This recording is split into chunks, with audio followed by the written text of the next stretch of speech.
안녕하세요, 신선입니다. 오늘 이 시간에는요 타이어 드레싱 방법에 대해서 설명을 좀 드리려고 해요. 오늘 제가 준비한 제품은 이 타이어 드레싱제와 페인트 붓입니다. 이 제품은 이제 블랙 오닉스라고 이제 피나클사 외국 회사거든요. 피나클의 이제 수성 기반의 좀 점도가 어느 정도 있는 그런 제품이고, 이 페인트 붓은 일반 페인트 가게에서 1,000원 주고 구입한 붓입니다. 뭐 보통 가격이 1,000원에서 2,000원 정도 하는데, 제일 좋은 붓은 개인적으로 여기 손잡이 부분이 코팅되어 있는 제품이 가장 좋은 것 같아요. 사실 타이어 드레싱을 위해서는 이런 붓도 사용을 하긴 하지만은 이제 스폰지 타입의 그런 드레싱제를 이제 할 수 있는 그런 제품들이 있어요. 스폰지로 되어 있는 게 있는데 그 제품 같은 경우도 많이 선호하긴 하지만 개인적으로는 붓을 선호하는 편입니다. 그 이유가 뭐냐면, 그 손으로 이렇게 잡고 하는 타이어 드레싱은 하게 되면은 그 붓이 아니죠, 스폰지에 드레싱제가 묻어가지고 보관하기가 굉장히 까다로워요. 저 같은 경우도 이제 점도가 많이 높은 드레싱제를 바를 때는 스펀지를 사용해서 하지만, 어느 정도 스프레이로 뿌려질 수 있는 그런 타이어 드레싱제다 하면은 이제 붓을 이용해서 많이 하는 편이에요. 이 붓을 이용하면 이제 타이어 스폰지와는 다르게 이 세척이 굉장히 용이합니다. 이게 빨래비누나 뭐 이런 걸로 조금만 이제 문지르고 하면은 쉽게 날아가거든요. 그래서 저는 이 붓을 이용해서 드레싱하는 방법을 가장 선호하는 편입니다. 사실 타이어가 어느 정도 뭐 갈변이라고도 하거든요. 뭐 우리끼리한 색이 좀 나오거나 이런 상태여도 드레싱제로 덮으면 충분히 새 것처럼 깨끗하게 바꿀 수가 있습니다. 그래서 오늘은 타이어 드레싱제 제대로 한번 발라보겠습니다. 우선은 이 타이어 드레싱제도 사용하기 전에는 꼭 필히 흔들어 주셔야 돼요. 네. 흔들어서 충분히 이제 충분리가 되거나 그럴 수 있기 때문에 꼭 흔들어서 어느 정도 잘 섞이게끔 해주시고, 뭐 간혹 이 충분리가 안 되는 제품들도 있긴 있어요.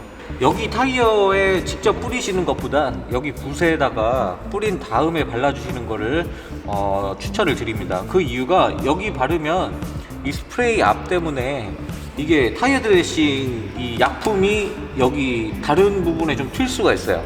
이거를 뿌리실 때 이 가운데, 정확히 가운데 쪽에 뿌리시면 안 됩니다. 이 페인트 붓의 끝에다가 바르는 겁니다. 네, 여기다가 네, 이렇게 스며들게끔. 안 나오네. 네. 이렇게 끝에 부분에, 반대쪽도 끝에 부분에 여기 휠에 닿지 않도록 웬만하면 네, 이렇게 보시면 바로 잘 발리죠. 네. 붓으로 바르면 가장 큰 장점이, 이 타이어에도 여러 글씨들이 나와 있는데 이 글씨들도 충분히 균일하게 다 잘 바를 수가 있어요. 이쪽을 안 바르고 이쪽은 이제 타이어 왼쪽은 바르고 오른쪽은 안 발랐습니다. 보시면 그 광택도가 약간 달라요. 자, 여기 이제 다시 안 발라진 부분도 한번 발라볼게요. 네. 여기도 이쪽 부분도 한번 발라보겠습니다. 이쪽 부분. 네. 드레싱제를 붓에 발라주고, 네, 붓에 해주고 이렇게 바르시면, 네. 네, 보시면 굉장히 잘 발리죠? 네, 붓으로 하면 굉장히 편하게 발립니다. 이 붓을 사용해서 드레싱제를 이제 바를 경우 또 하나 장점이, 이 하단 부분, 사실 이 하단 부분 바르기 어렵거든요. 붓으로 하게 되면 이 안쪽까지 이렇게 들어가거든요. 그래서 차를 뭐 이동시키거나 할 필요 없이 바로 밑에까지 드레싱 가능합니다. 네, 끝에 잘 뿌려주고, 그리고 펴 발라줍니다. 또 하나 말씀드리면, 이 타이어 드레싱제가 점도가 높으면 높을수록 바를 때 조금 시간이 걸리는 편이에요.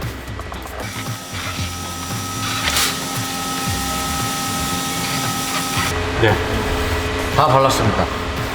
의외로 빨리 끝나죠? 그래서 이제 차를 세차하시고 나서 드라잉을 끝낸 다음에 가장 먼저 하셔야 될 게 이 드레싱제예요. 드레싱제를 가장 먼저 하셔야 내가 왁스를 하고 뭐 다른 거를 할 때, 그때 이 드레싱제가 어느 정도 경화가 됩니다. 그래서 이 경화가 안 된 상태에서 그냥 차를 운행하게 되면 이 드레싱제가 다 튀게 돼요. 마르지 않은 상태에서. 이것도 액체이기 때문에 안 말랐다 하는데 그냥 달리면 다 튀는 거죠. 네.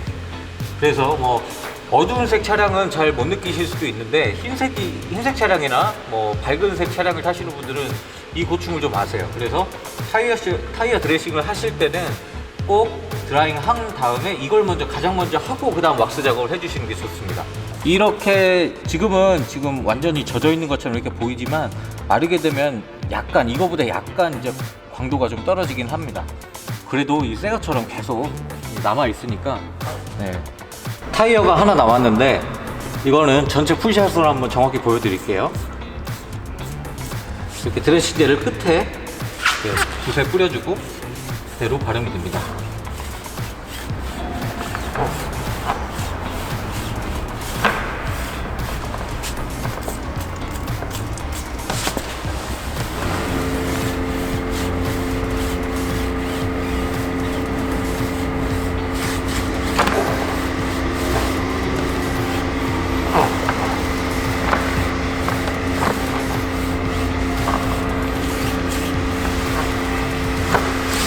이 타이어 드레싱제는 타이어에도 사용이 가능하긴 하지만 플라스틱 트림 이런 트림이 있는 차들이 많아요. 특히나 이제 SUV나 이런 차들은 이게 하얗게 되는 경우도 굉장히 많고 얼룩덜룩 되는 경우가 많아요. 이제 이럴 때도 타이어 드레싱을 어느 정도 발라주시면 어느 정도 깔끔하게 다시 나옵니다. 여기에 네, 이렇게 아주 촉촉하게 고장면에 묻지 않도록 이렇게 발라주시면 돼요. 그러면 색이 굉장히 짙어집니다. 사실 여기는 이 트림 같은 경우는 이런 붓보다도 스펀지가 더 편하긴 해요. 편하긴 한데 개인적으로는 이제 타이어 할 때는 붓을 선호하고 트림 할 때는 이제 스펀지를 이제 선호하는 편입니다. 네, 잘 발렸죠? 지금 보면 좀 안 말랐는데 마르게 되면 굉장히 깨끗해집니다. 자, 오늘은 이렇게 타이어와 트림, 이제 실제로는 타이어 드레싱제라고 많이 출시하는데 이 타이어 드레싱제로 이 타이어와 트림까지 전부 다 같이 드레싱을 좀 해봤습니다. 드레싱제는 기본적으로 그렇게 지속력이 긴 제품들이 많이 없어요. 그렇기 때문에 자주 세차를 못 하시는 분들이야 뭐 한 번씩 하실 수 있지만 뭐 매주 세차를 하신다거나 이러신 분들은 조금 스트레스를 받으실 수도 있어요. 왜냐면 세차할 때마다 물을 쏴보시면 아시겠지만 이 드레싱제가 걷어지는 게 좀 보이거든요. 시간은 좀 들 수 있지만은 이렇게 직접 작업을 해주시면 어느 정도 깨끗하게 유지가 되니까, 사실 SUV 타시는 분들이 이 트림을 가장 많이 바르시고 타이어 같은 경우는 거의 모든 세차하시는 분들이 다 하시는 것 같아요. 뭐 소낙스 제품 같은 경우에는 이제 거품 타입으로 바로 타이어에 뿌려서 쓰는 방법들도 있는데 개인적으로는 선호하지 않는 편이에요. 막 휠에도 묻고 이곳저곳 다 묻기 때문에 힘들게 세차해놨는데 다른데 튀면은 그게 또 도루묵이 되거든요. 그래서 개인적으로는 그냥 이런 뿌리는 타입이나 아니면 젤 타입으로 짜가지고 이 드레싱제를 바르는 거를 추천을 드려요. 그래서 이 마지막에 하는 이 작업이 아니고 왁스 하기 전에 하는 작업으로 알아두셨으면 좋겠어요. 많은 분들이 세차를 하시면서 이 드레싱제를 꼭 하셨으면 좋겠어요. 이 드레싱만 하셔도 어느 정도 세차처럼 보이거든요.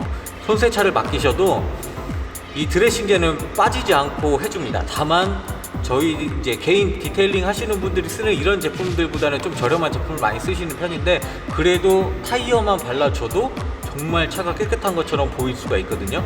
그렇기 때문에 이 드레싱제를 잊지 말고 꼭 해주셨으면 좋겠습니다. 오늘은 여기까지입니다. 감사합니다.